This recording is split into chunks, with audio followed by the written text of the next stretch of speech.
This is an iHeart podcast. Guaranteed human. With no fees or minimums on checking accounts, it's no wonder that Capital One Bank Guy is so passionate about banking with Capital One. If he were here, he wouldn't just tell you about no fees or minimums. He'd also tell you about how Capital One cafes are open 7 days a week to assist with your banking needs. Yep, even on weekends. It's pretty much all he talks about, in a good way. What's in your wallet? Terms apply. See CapitalOne.com/bankguy. Capital One N.A., member FDIC. Work can be a little weird. Cringy training seminars, coworkers who won't stop talking about their plant, forgetting the mute button at an inopportune moment. We have to deal with a lot on any given workday. Sometimes it can feel hard to thrive and move forward in your career. Well, that's where LinkedIn comes in. LinkedIn helps you get ideas and insights from experts in your field, connect with people professionally, grow your network, and access tools designed to help you find the right fit for your next role. Whether you're just getting started, figuring out your next move, or looking to accelerate your career, LinkedIn is built to support you at every stage, because LinkedIn is the network that works for you. Visit linkedin.com/knowstuff to learn more. Hey everybody, it's your friend Josh, and for this week's Select, I chose our 2016 episode on horoscopes. And I was pretty proud of us on this one because we took something that both Chuck and I were incredulous about, and we talked about it on its own terms, which can be tough to do. So I'm kind of proud of this one, and I hope you, at the very least, enjoy it. If not, feel proud of us too.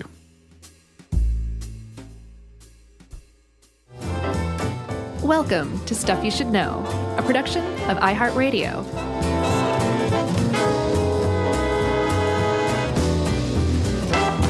Hey, and welcome to the podcast. I'm Josh Clark. There's Charles W. Chuck Bryant. And Jerry's over here. And we're just relaxing here in Studio 1A. So this is Stuff You Should Know. Oh, I thought it was AstroChat. Yeah. That's what we would call AstroChat's a great name. Our horoscope, or podcast? Should I say horoscope? No, you shouldn't say that. No. Would you ever want to do a horoscope or astrology podcast? Oh, you mean on its own? Yeah. No, I would not. See, well, we were talking about this briefly until I didn't do it this time, but normally whenever, this is a secret, Chuck, that I'm about to share with everybody. Oh, the Jerry. pre-taping secret? Yeah, if we start to talk and get too involved in the topic before we start recording, usually one of us will be like, stop, this is golden. Just save it for the podcast. Sure. We didn't do that this time. I think we just kind of naturally discontinue conversations. Just sort of petered out. Right. But you were saying that you are, and I don't know if you're ready to admit this or not this early in the episode, you're a little incredulous about horoscopes and astrology. Yes. Okay. I am as well. But I think the difference between us is you were just kind of like, come on. And as I was researching it more and more, I was like, this is really interesting. I could sit here and read about this like all day. And now that it's been brought up, I'm like, I could probably do a skeptical, but not with the aim to like destroy it, but just from a skeptic standpoint, a podcast on astrology. I think that would fascinate me personally. And like I hope you get 10 that other chance people. one day. Maybe so. Dare to dream. Yeah, I think we got on that because I was having a hard time wrapping my head around a couple of, I'm not going to say scientific parts, but a couple of the sciencey parts of this. And I kept going back to like, who cares? It's not real. Yeah. So it was hard for me to commit to the learning of it. And we typically have a thing where it's like, poo-poo people's beliefs. Yeah.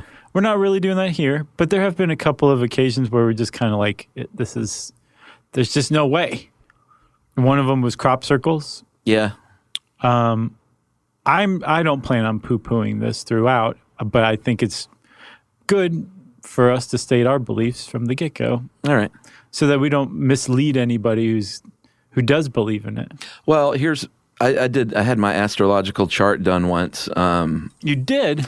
Yeah, I didn't like seek it out and pay for it. My friend's mom is really into this, and she asked me one time, she's like, do you want me to do your chart? And I went, sure. So she did my chart. Mm-hmm. And I remember looking at it and thinking like, wow, a lot of this, kind of like when you look at your sun sign, and we'll go ahead and say that's what most like Like when somebody says, "What sign are you?" Yeah, or if you read your daily horoscope, Yeah. it's based on your sun sign. Right. I would look at things like that, or like whatever my year is in the Chinese zodiac, and think like, oh wow, I am some of these things. Right.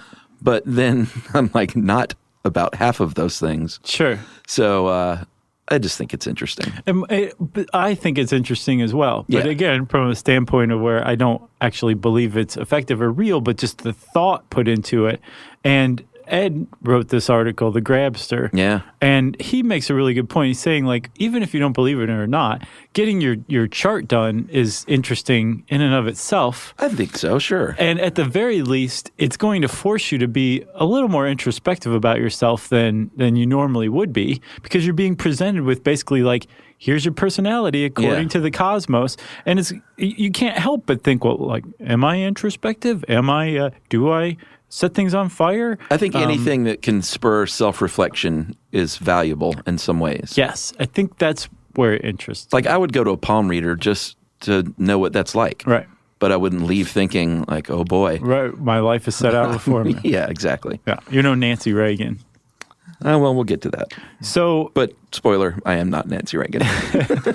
we should probably say, for those of you who are confused, they're like, how are they poo-pooing this? Like, this is the science of Neil deGrasse Tyson and Carl Sagan. I don't understand.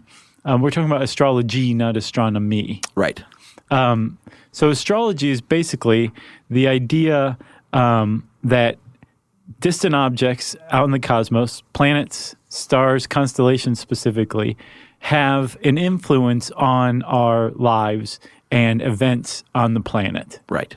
And it's very old.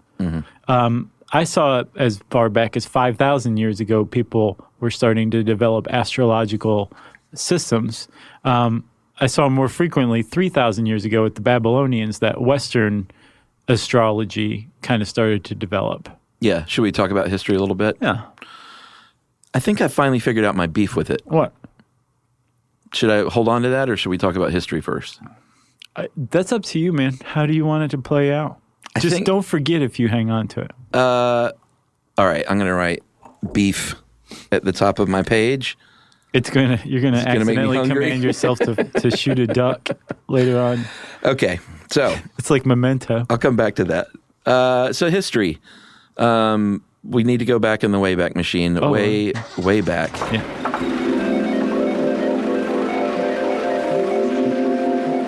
To ancient times. To Babylon. Yeah, when basically people... We are going back to Babylon. Basically when people were like looking around at everything and going, I don't get it. Why is all this stuff happening? Why did the earth just open up and swallow Ishmael? Why is it raining? Why is it not raining? Yeah. Why are the crops doing well? Why are they doing terribly? Yeah. Why is that sun up half the day and down half the day? Yeah. So as humans started to get a little more, I don't know about intelligent, but Inquisitive? Inquisitive. I was about to say answer-seeky, but inquisitive is the word for that.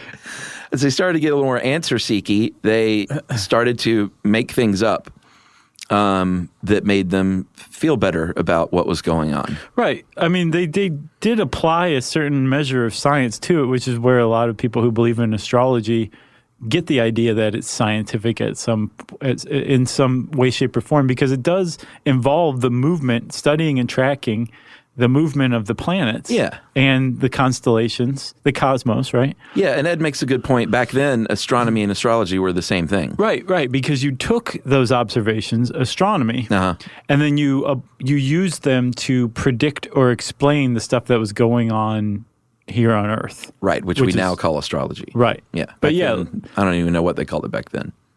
They called it reality.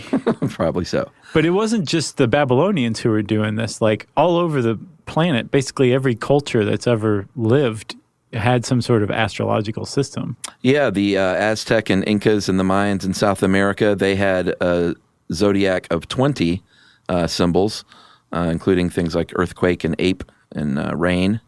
And when they died out, they took it with them. Like, that doesn't have any it didn't seep into modern forms of astrology like the Babylonians, for instance. No Spanish Jesuit was saying, so can you explain your astrological system to an Inca emperor that was being tortured to death? What else? The Chinese, of course, they had their own by 1000 BC, and they had 24 divisions in a year. Yeah, they had like the most complex one probably of all time. Not surprising. No. I don't know why that's not surprising. They're complex people, maybe. Well, when I think of the zodiac, I think of the Western zodiac and then Chinese zodiac. Yeah, me too. Yeah. And the only thing I knew about Chinese zodiac coming in was what year animal I was. What are you? From the menu at the Chinese restaurant. That's where I learned it too. Yeah, I'm the dog. Oh, I'm a dragon. Yeah. Rawr. Woof.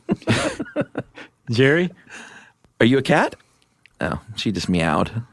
That was weird. It was. Maybe her first instinct is just to meow. There is a Year of the Cat. Uh-huh. That Al Stewart song. Are you the year of the fish, Jerry?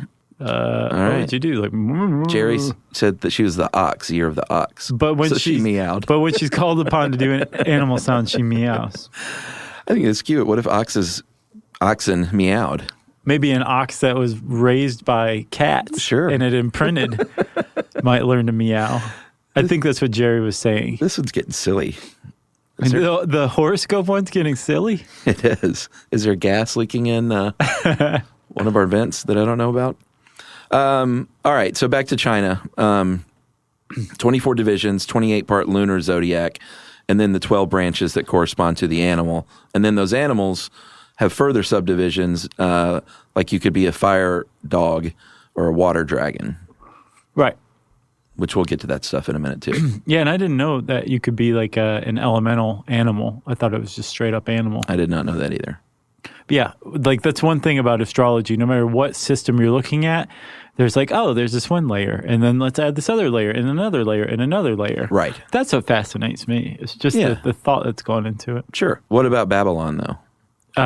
What do you mean? Well, I mean... Oh, that's like the origin of the Western. Yeah.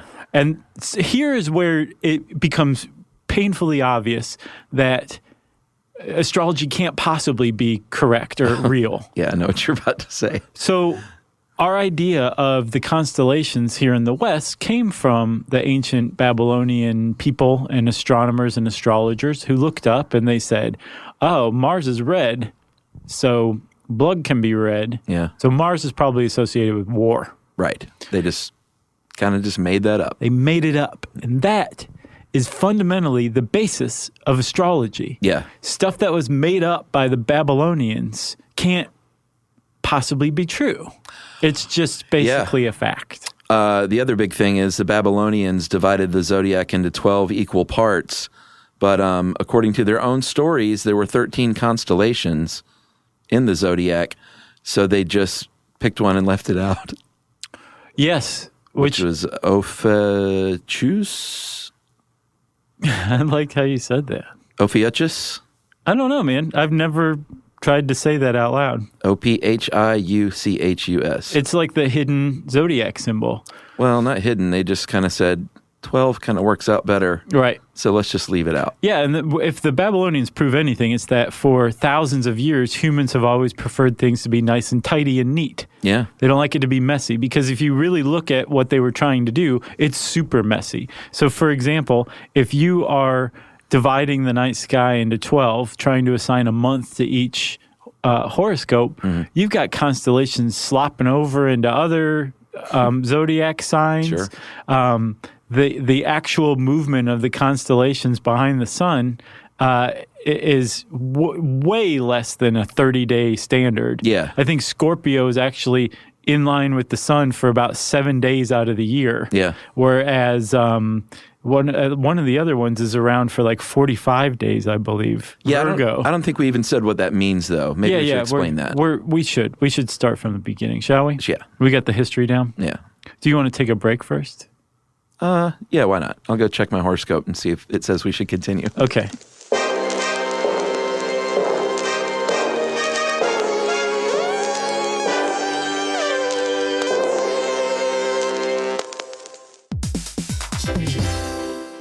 Work can be a little weird. One minute you're in a meeting that could have been an email. The next you're trying to decode corporate jargon that somehow means nothing. And don't even get us started on the quick sync that turns into a 45-minute deep dive. Yeah, well, the truth is figuring out your career isn't always straightforward. Whether you're trying to grow, pivot, or just stay relevant, it can feel like you're navigating it all on your own. Well, that's where LinkedIn comes in. That's right. LinkedIn can help you grow your career, helping you confidently navigate your path with insights, ideas, and inspiration from your professional community. You can stay up to date with the latest trends in your field, connect with people who get it, and discover opportunities tailored to your goals, your experience, and what actually matters to you. Whether you're looking for something new or just trying to grow where you are, LinkedIn gives you the tools and connections to move forward with confidence. Because LinkedIn is the network that works for you. Visit linkedin.com/knowstuff to learn more.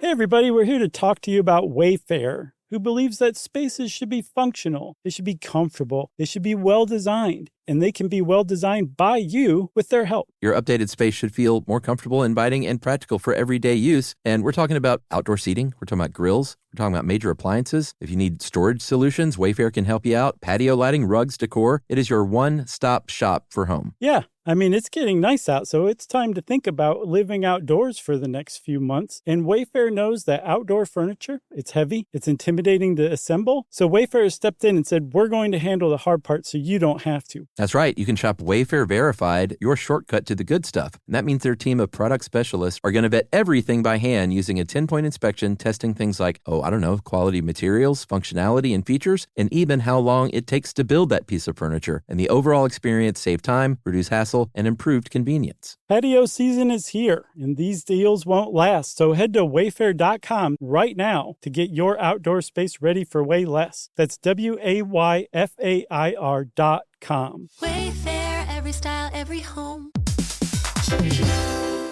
Hey everyone, if you've ever wanted to feel what it's like inside an episode of a show you love, hang with podcast hosts beyond the mic, or swap screens for sunsets with curious, like-minded people, then Stuff at Sea is your kind of voyage. That's right. Stuff at Sea is a 5-night, culture-soaked escape where pink sand paradise meets curious minds. Sailing round trip on October 2nd to 7th, 2026 from New York City to Bermuda, this voyage drops you straight into the iHeart Podcast Stuff universe. On top of the adults-only experience you already love, you'll get live podcast episode recordings, behind-the-scenes sessions, themed activations, and more unmissable on-board moments. Yeah, and there's overnight stays in Bermuda, so there's no rush. Just long, sun-drenched days to explore or do absolutely nothing at all. And back on board, curiosity sparks connection through conversations, experiences, and a lineup designed to keep things as thought-provoking as they are unforgettable. Stuff at Sea is part of the new specialty sailing collection that transforms beloved podcasts into immersive at-sea experiences exclusively with Virgin Voyages. Expect more stories, more hosts, and more ways to experience the voices that you love. Book now at virginvoyages.com/stuff.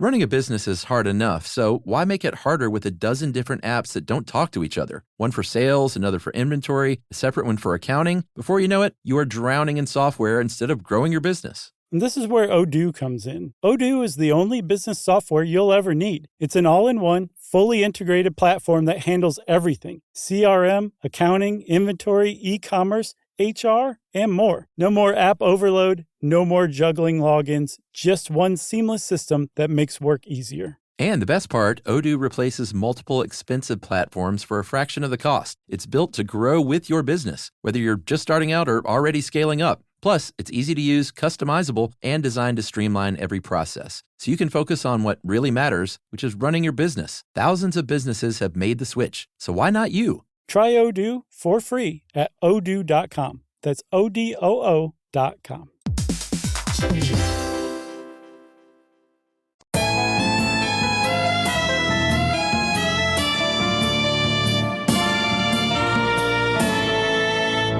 Well, lucky for us, the horoscope said finish show. It said ask again later. Yeah, it said finish show. The magic. But take it easy on me. Yeah, hey, lay off, jerks. I had even resolved to not poo-poo astrology. Yeah. I think the first thing I did was launch into it. Yeah. I'm sorry, astrology. So we should get to the basics of all this. And we will... There's two things that we have to point out. One, we would have to spend years researching astrology to really get everything right. Yes. Two, even if we spent years researching astrology, we would still get stuff wrong depending on who you are, because there's a lot of contradictory things. Yeah. Like, for example, I saw that the moon is a fire sign. I also saw that the moon is associated with water. Yeah. How is that? Well, I think there have just been so many permutations over the years that it's, been kind of mixed together. Okay. So we are going to get things that will contradict your understanding of astrology, I'm quite sure. But for the most part, feel like if we're sticking to the basics of it, we can get it fairly right? Yeah. I mean, the most basic thing is sun sign astrology, which is really just seeing where each planet was when you were born, the day you were born. That's the most simplistic way to look at it. Right. And when you ask somebody, what's your sign? What's your sign? See? Pisces. Okay. I'm Cancer. Mm-hmm. All that's saying is that on the date of our births, the Pisces constellation, allegedly, was behind the sun as it rose. Right. And when I was born, the Cancer constellation was behind the sun when it rose. And I like to think the sun shined a little brighter when we were born, but probably I can't prove that. No, but you can just make a pretty good assumption. So the way that you do this is you basically take the sun and the Earth and its orbit around the sun, which equals a year, and you draw a line, an arrow even, from the Earth, and put it flat, lay it flat. Mm-hmm. I forgot to say that. Right. And you draw an arrow from the Earth through the sun and then out the other side of the sun. Mm-hmm. And wherever that arrow's pointing, which is actually what the opposite side of the sun, opposite to Earth, whatever constellation that is, that's your sign. Right. Pretty simple stuff, right? So you can think of if you thought of a circle around each, if you looked at it as a circle, each sign would be its own little zone, exactly. A pizza slice, a pie slice, whatever. If you have a sweet tooth or a salty tooth, you're going to go with either one of those. Right. What about cake? I guess a cake too. Are you cake or pie? Both. What's your favorite cake? I like a good coconut cream cake or a coconut frosting cake. I like... what's your favorite pie? Probably... Coconut cream pie? No, actually. That sounds gross. I would say a good key lime pie, but does cheesecake constitute pie? I think you've just opened up a hornet's nest. Well, I love cheesecake. Basically, I don't really discriminate. All right. I've learned, I recently started trying cherry pie, and I was like, where have you been my whole life? Why did I ever discriminate against you? You know, it's just been sitting there in the pie safe. Right. Rotting. Yeah. Because no one eats cherry pie anymore. Yeah. And then I came along and ate all the rotten cherry pie and loved it. All right. What about you? Cake pie? Oh, I love the good key lime pies, like you were saying. Sure. But I don't eat a lot of either. I don't just keep like cake and pie around the house. It's probably a good move. And I don't really eat dessert in the restaurants either. So just neither. Probably more cake, just because cakes are the occasion dessert. Yeah. Like people bringing cake for birthdays or whatever. Yeah, any like Publix cake is awesome. It's their standard cake with the buttercream icing. Yeah? Yeah. Never had it. Oh, Chuck. I'll bring you a slice. I like a good pecan pie, but I eat those are good too. I eat the pecan now, but I used to not like the nuts. Mm-hmm. I would just slice that off because I like the jelly. You'd get rid of the candied pecans? Yeah, but I don't now because now I'm grown up. Oh, okay. Just eat the jelly. Man, pecan pie. Pumpkin pie? Sure. All right, I'm going all in on pie now that I think about it. Okay, pie. All right. Okay. Wait till you try the Publix cake, though. Where are we? Oh, sorry. We were talking about how... Pizza pie slices. Right, and each one of those slices is one of the 12 constellations of the zodiac. Right. Okay, so wherever the Earth... Whatever constellation is opposite the Earth on the other side of the sun, that's your sun sign. And when you were born, that constellation has a bunch of different personality traits, and they are basically imbued onto you. Mm-hmm. You were born under that sign, which means you are going to have those personality traits. That's the point of what's called the sun sign. That's right. In Western astrology, you can subdivide it into 3 groups. Mundane astrology, and this is basically what is your aim with these. Mundane astrology examines world events and makes predictions about big things like the economy and war. Interrogatory astrology that seeks to make predictions, very specific ones, or analyses for like events or your life, maybe. Like for you, the individual. Yeah. More like, say it's like when somebody says they'll consult the stars to see what the best course of action is. That's what they're talking about. Which seems like it overlaps with the last one. I think all 3 of them could like if you're doing like a serious chart to figure out something. A deep dive? You would probably do all 3. So what would that be? Natal astrology? Like birth astrology. Yeah, and that's when you read your daily horoscope, and that's based on the idea that everything that happens to someone is expressed by the very beginning, like that moment you were born. Right, but ironically, the moment you were born, not the moment you were conceived. So really, that's when the astrology starts. Not the moment you were conceived, but the moment you were born. Right. But the idea, this law of beginning, says that the moment you're born, the stars basically make everything in your life predestined and therefore predictable if the person knows how to read the stars correctly. That's the basis of astrology. Yeah. And then what you would come up with, these predictions, this chart, that is your horoscope.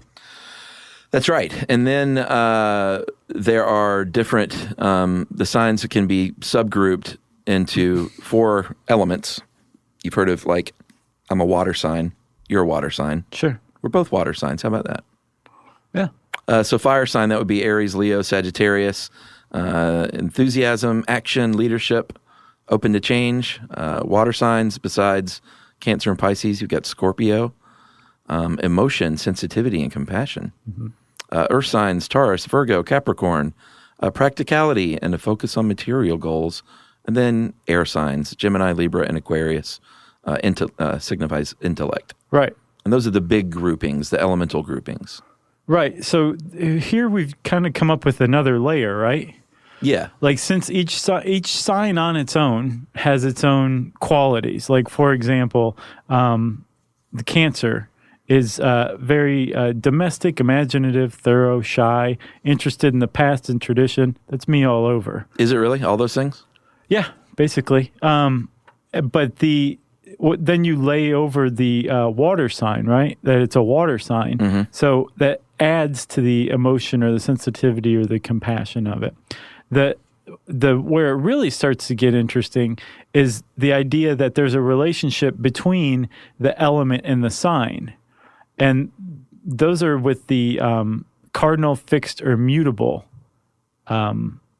Right, whether or not you're resistant to change, you're able to change, or what's cardinal? Just general movement? Cardinal is that it moves, right? So these 3 things, it's like a whole other layer. And basically, so they have to do with the solstices and the equinoxes. Yeah. We should say there's a couple of kinds of Western astrology. One is sidereal, which follows the movement of the stars. So your birth sign is sidereal astrology. Yeah. There's another one called tropical that really just has nothing to do with the stars. It's the idea that around in the cosmos, the zodiac is fixed, and it really has nothing to do with the stars. It has to do with the sun's relative position to the horizon. So it has to do with things like solstices and equinoxes. Yeah. So when you go into the tropical type of astrology, that's when the cardinal, fixed, and mutable comes up. So a cardinal sign, right? Each element has a cardinal sign. So there's 4 cardinal signs. And for example, Cancer is the cardinal water sign, right? Right. Each element also has 4 fixed signs. So Leo is the fixed fire sign.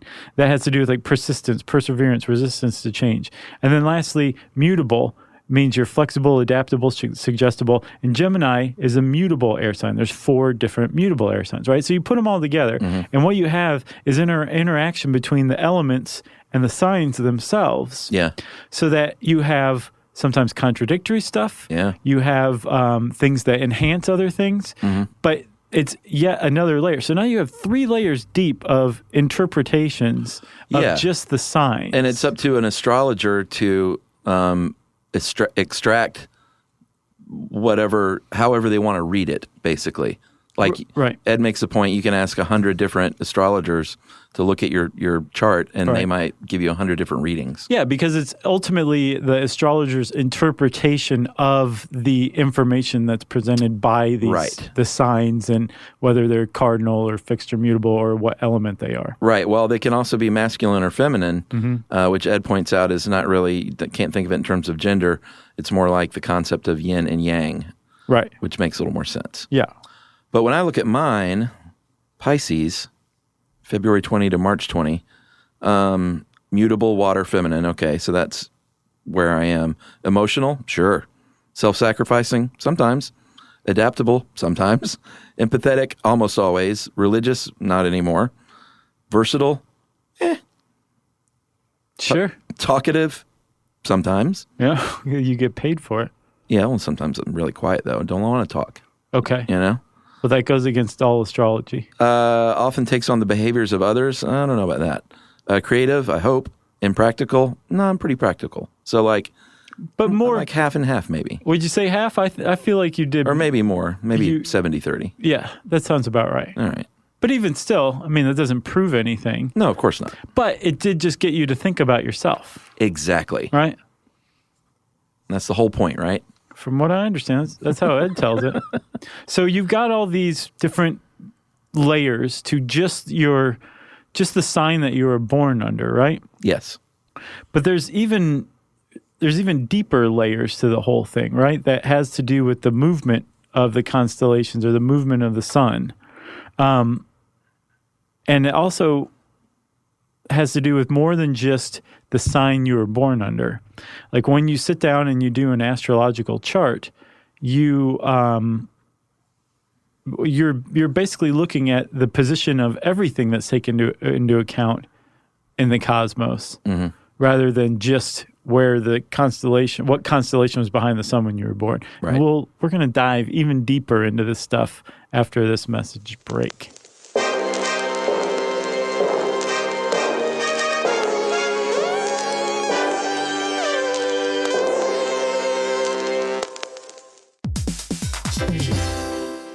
Work can be a little weird. One minute you're in a meeting that could have been an email. The next you're trying to decode corporate jargon that somehow means nothing. And don't even get us started on the quick sync that turns into a 45-minute deep dive. Yeah, well, the truth is figuring out your career isn't always straightforward. Whether you're trying to grow, pivot, or just stay relevant, it can feel like you're navigating it all on your own. Well, that's where LinkedIn comes in. That's right. LinkedIn can help you grow your career, helping you confidently navigate your path with insights, ideas, and inspiration from your professional community. You can stay up to date with the latest trends in your field, connect with people who get it, and discover opportunities tailored to your goals, your experience, and what actually matters to you. Whether you're looking for something new or just trying to grow where you are, LinkedIn gives you the tools and connections to move forward with confidence. Because LinkedIn is the network that works for you. Visit linkedin.com/knowstuff to learn more.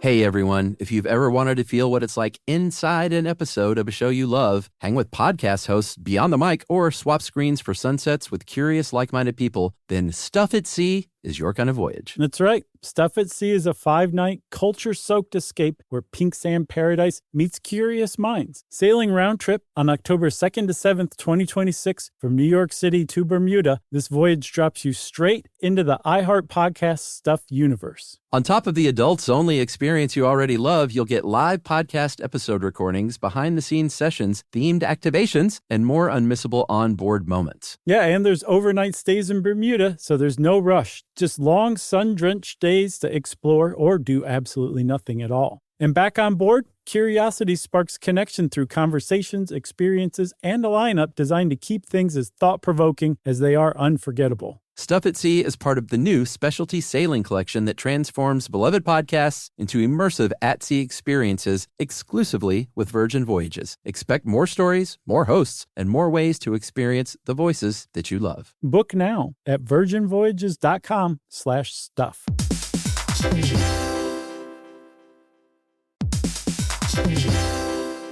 Running a business is hard enough, so why make it harder with a dozen different apps that don't talk to each other? One for sales, another for inventory, a separate one for accounting. Before you know it, you are drowning in software instead of growing your business. And this is where Odoo comes in. Odoo is the only business software you'll ever need. It's an all-in-one, fully integrated platform that handles everything: CRM, accounting, inventory, e-commerce, HR, and more. No more app overload, no more juggling logins, just one seamless system that makes work easier. And the best part, Odoo replaces multiple expensive platforms for a fraction of the cost. It's built to grow with your business, whether you're just starting out or already scaling up. Plus, it's easy to use, customizable, and designed to streamline every process. So you can focus on what really matters, which is running your business. Thousands of businesses have made the switch. So why not you? Try Odoo for free at odoo.com. That's ODOO.com.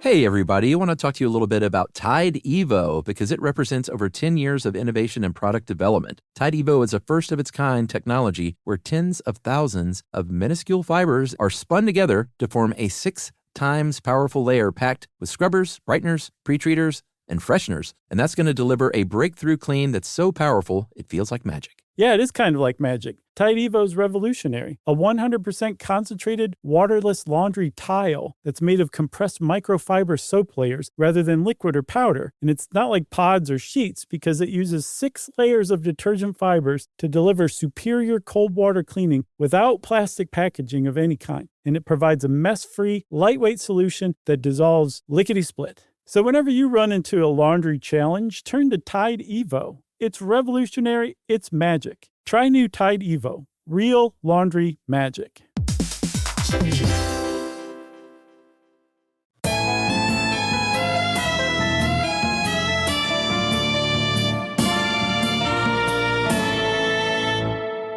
So, Chuck, we were talking about how we've got like the fixed layers, right? Mm-hmm. And then depending on when you were born, where you were born, there's a lot of stuff to take into account. And when meaning like literally the minute. Yes. And second even. Yeah, because one of the zodiacs, the houses, when you add this other layer, the houses of the zodiac, which are the same thing as the zodiac signs, but they're different. In this case, they represent the 24-hour movement of the Earth on its axis. Right. So now you have the added layer of time to the moment that you were born to create a genuine like astrology chart. So not only are you taking into account time and your sun sign, but you also want to look around if you're a good astrologer and say, okay, where was the moon? What house was Venus in?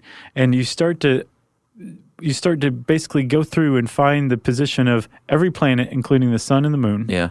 And the all sun of and the these, moon are considered planets, right? As far as astrology goes, right? Mm-hmm. And then when you put all this stuff together, there's a huge, extremely complex interplay between all these different components that are all supposed to point to the person that you were born as. Right. That's. This is where I think I should say my beef now. Okay. I think it's a good time for that. Okay. My beef is that I couldn't find anywhere, and this is me looking for science where there is none, right? Is why. Like the position of the stars, and they all affect who you are and what you're going to be like. All right, well, explain that to me. How does it do that? Oh, yeah. No, like, what forces, what scientific forces are behind this? Zero. That cause this? None. Like I get what you're saying, people. The stars are aligned and these things are all in a certain place and you're going to be a certain way. All right, well, how does it do that? It doesn't. That's my beef. So, I mean, that's a legitimate beef. There's no how. No, there's not. Yeah. There's none. I guess I'm not hung up on that fact. I think I just kind of accept it. And it's almost like coming upon the belief system of another culture Yeah, it's so hard. You can't even wrap your head around it. Like, I don't subscribe to it, but I'm interested in like what they believe, Right. and how it applies to their life. But that doesn't mean that I believe in it. I'm Right. just kind of interested in it in an academic sense. Yeah. Well, we're curious people, so Right. I get that. Right. So and just some don't get hung things- up on the fact that it doesn't actually work, and you'll be interested in it, I promise. No, I do think it's interesting, and I used to read my horoscope here and there just for fun, just the same way I look at a fortune cookie. Right. It's just a parlor trick to me, though. It's not But anything the I would thing take is, seriously. I think an astrologer, even if they said, fine, you don't believe in it, that's fine. But this is more than a parlor trick. Like, they're really sitting down and applying this. And it takes a tremendous amount of time, calculation, Yeah. a certain measure of science. You have to understand astronomy at least, because you Yeah. have to go figure out when someone was born, what was where, right? Yeah, sure. And so when you're sitting down and doing your chart, you were born a Pisces, right? Yes. So the Pisces constellation was behind the sun, but where was Saturn? And why would Saturn matter? Well, Saturn is a melancholy planet, right? It sure is. So if Saturn is in a house associated with happiness, you might have a thread of bittersweetness that runs through your whole life. That might be one interpretation of it. Or you might be happy sometimes and sad sometimes, Maybe. which is every person ever. Sure. I mean, yeah, definitely. And again, I'm not explaining how this works. I'm just saying, like, this is what an astrologer would sit down and think. Or Mars is warlike.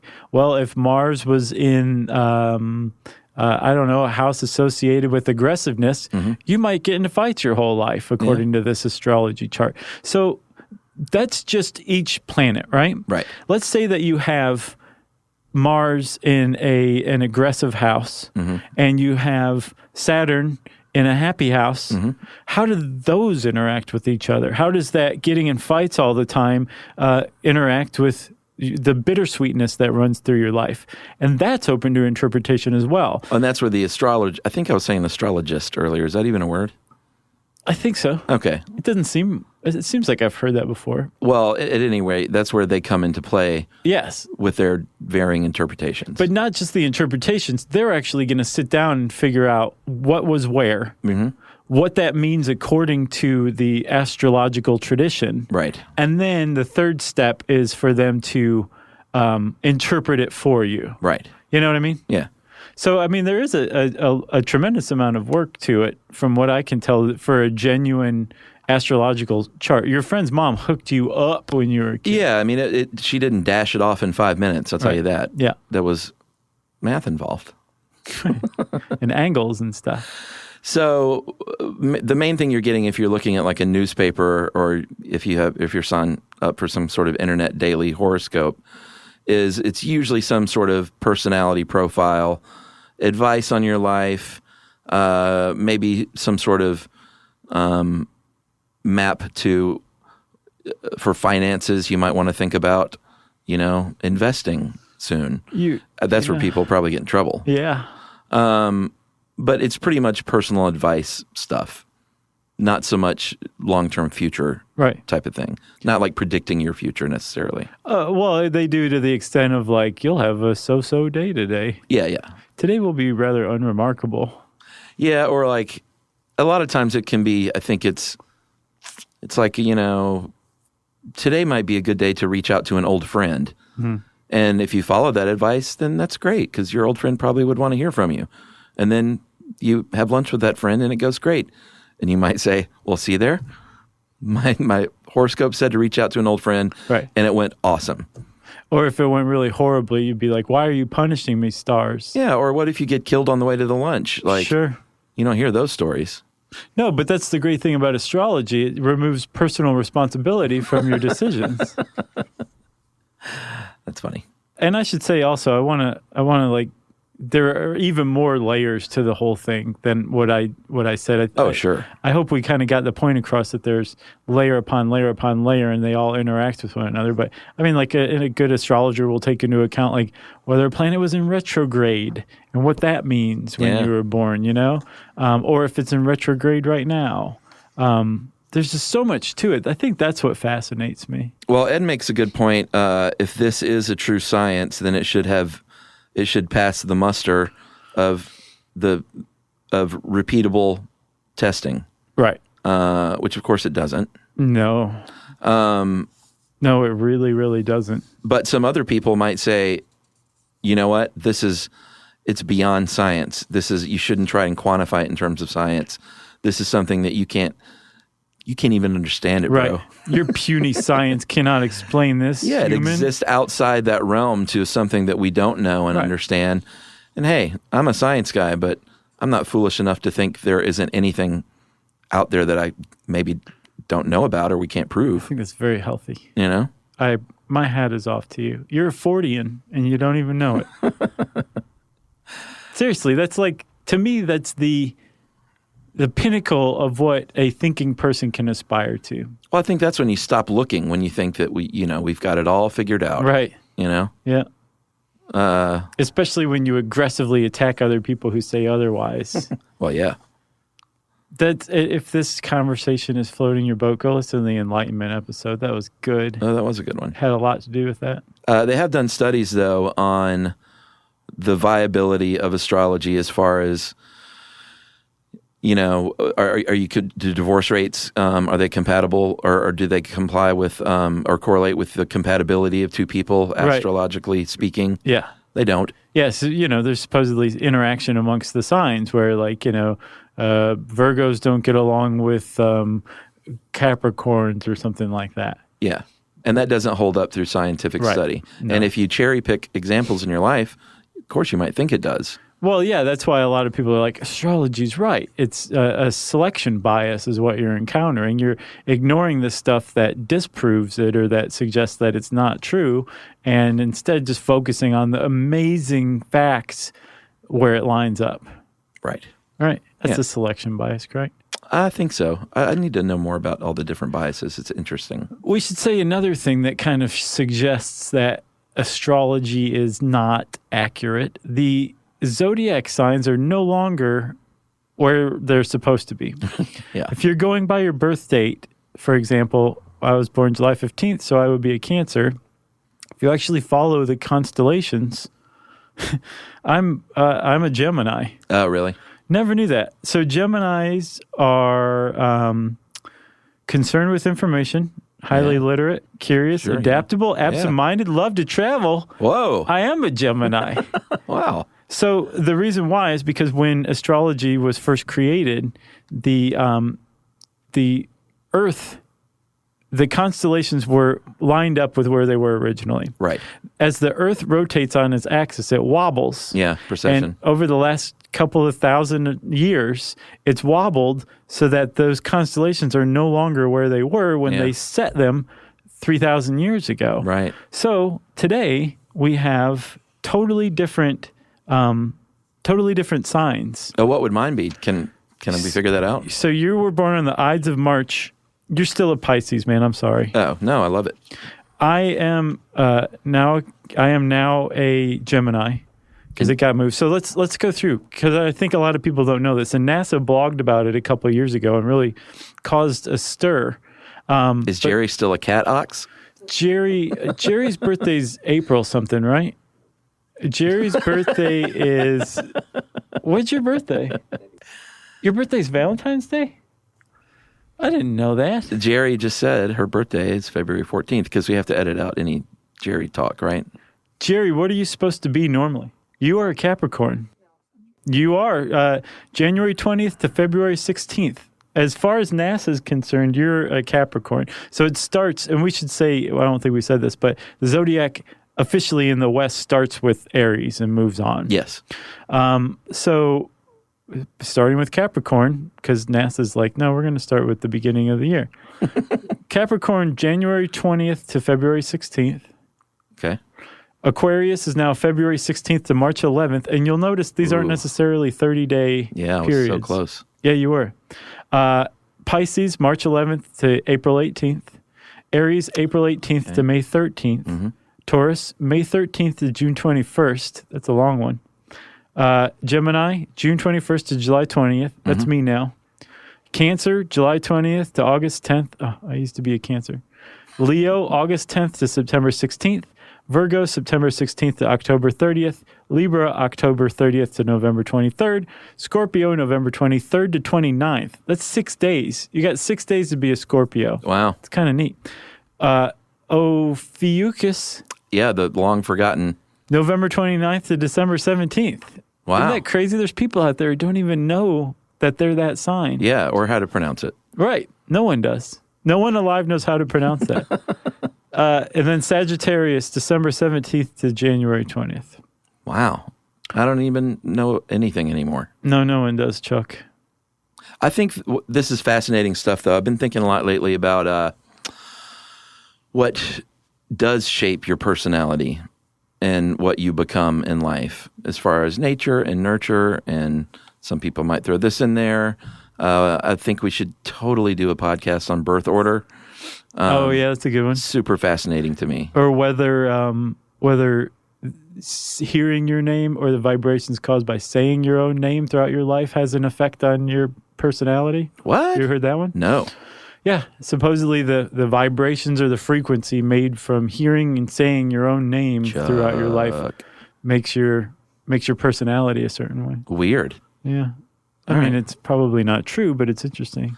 Well, we teased Ronald Reagan earlier. Well, we didn't tease Ronald Reagan. We did. But we can't talk about astrology without talking a little bit about the Reagan administration, because in 1988, Ron and Nancy were outed, sort of exposed, as having a astrologer on the payroll to the tune of about how much? $3 grand? $3,000 Per what? Reading? a month. $3,000 a month. Yeah, that's not bad. No, this lady was working hard. Joan Quigley Down Under. That's her nickname. Medicine woman. And it was revealed that she wrote up star charts and basically detailed, even down to the minute, supposedly, depending on who you listen to, what Reagan's schedule should look like. Right. So this lady was definitely doing mundane, interrogatory, and natal astrology combined to create a chart. Yes, for sure. And Chief of Staff Don Regan wrote in his memoir, this is not a matter of debate or anything. No, this is for real. For real. But Don Regan wrote in his memoirs, and he talked about, capturing the public's attention like that was a big deal because it looked like what was going on, which was that his schedule was kind of being determined by an astrologer. Like, you can't talk to Gorby today. This is a bad day to propose the SALT treaty. Wait until, November 18th. That's when you talk to Gorby. And then Don Regan would be told by Nancy he should be talking to Gorby on November 18th. Yeah, because she would meet with Nancy. Right. Only met Ron once, supposedly. And Nancy downplayed it a lot. Of course, they all tried to distance themselves. She's like, astrology's so stupid, but do it. Well, they said it was more of a hobby, and she definitely had no impact on decisions. It was really just about scheduling. Okay. Is what they said. Scheduling decisions. But she wrote a book, actually, Miss Quigley, in 1990. It was called, this is the most on-the-nose book title of all time. It was called, What Does Joan Say, My 7 Years as White House Astrologer to Nancy and Ronald Reagan. By me, Joan. Do you get it? And she said, quote, I was responsible for timing all press conferences, most speeches, the State of the Union addresses, the takeoffs and landings of Air Force One. I picked the time of Ronald Reagan's debate with Jimmy Carter and the 2 debates with Mondale, all extended trips abroad, as well as shorter trips and one-day excursions, end quote. Damn. So, yes, the leader of the free world, arguably the most powerful American president in recent memory, had his schedule determined by an astrologer. It's so weird. I got a couple more things. All right, what you got? So, apparently, Americans around the time of Reagan had hit basically a low in believing in astrology. Yeah.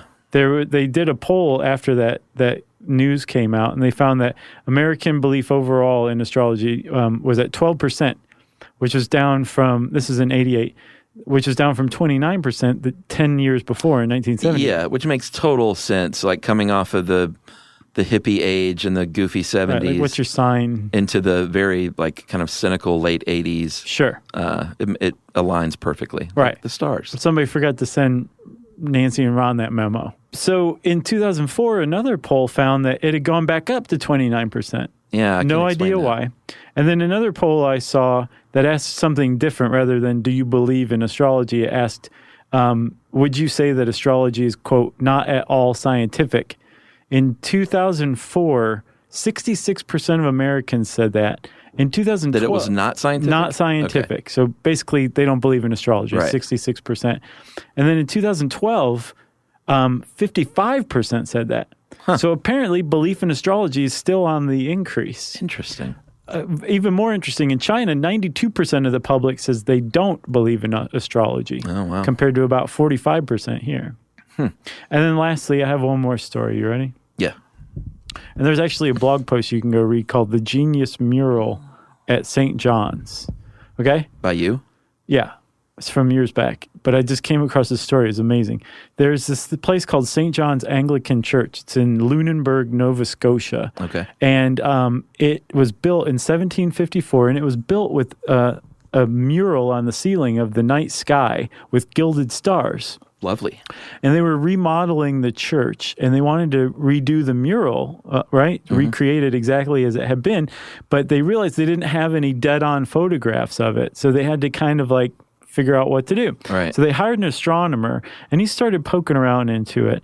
And he realized that the mural, which had been constructed in 1754, was the exact scene of the night sky over Lunenburg on December 24th, 1 CE, which is in the Christian tradition is the night Christ was born.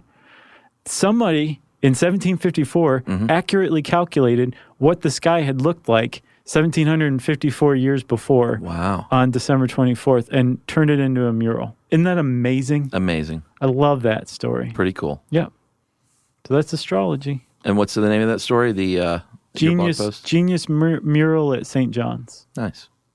Thanks, man. You got anything else? Nope. I could talk about this all day. You sure? I think we did right by it. If you want to know more about astrology, go read Joan Quigley's book. And since I said Joan Quigley, it's time for listener mail. I'm going to call this Star Wars action figure nerd. Hey guys, love the show. I can say like all the other fans, it's definitely my favorite thing to listen to. I'm a transplant to Texas from Tennessee, and I always get excited when I can make that long drive back home and binge on your interesting material. Just listened to action figures and was thrilled to hear you talk about Star Wars action figures. I'm one of those Star Wars guys you mentioned that read way too much of the fan fiction and knew way too many characters, too many of the character names. I wanted to share a fact I thought was interesting about the Kenner toys and two of the bounty hunter characters seen in Empire Strikes Back. Kenner, when originally packaging the characters, mislabeled for Loam, I'm probably not even pronouncing that right, for the number 4-LOM, originally the droid, and Zuckuss, Zuckuss, originally the bug-looking guy, and switched their names. I'll bet somebody got fired for that one. Can you believe it? The name stuck until 1989, and you can see on newer packaging of the Hasbro toys that their names have been switched back. I always thought it was interesting, an interesting mishap. Thanks for all you guys do, and I've learned so much, and it's love referencing your show every chance I get. Sincerely, Harrison Ford. Adam West. No! P.S. Sadly, I'm not him. Oh. Wow. How great would that be? Man, that nice email, Adam. It was full of drama, suspense, facts. Yeah. And I could do my Conan Funny O'Brien voices. nerd voice. Nice, man. Which I completely stole from him. Sure. Just want to make that clear. Yeah. Not claiming it as your own, right? Nope. It's an homage to Conan. Yep. Well, Adam, thank you. That was a great one. If you want to get in touch with us like Adam did, you can join us on Facebook.com/Stuff You Should Know. And you can also hang out with us at SYSK Podcast. Send us an email to stuffpodcast@howstuffworks.com. And as always, join us at our home on the web, stuffyoushouldknow.com. Stuff Stuff You Should Know is a production of iHeartRadio. For more podcasts from iHeartRadio, visit the iHeartRadio app, Apple Podcasts, or wherever you listen to your favorite shows.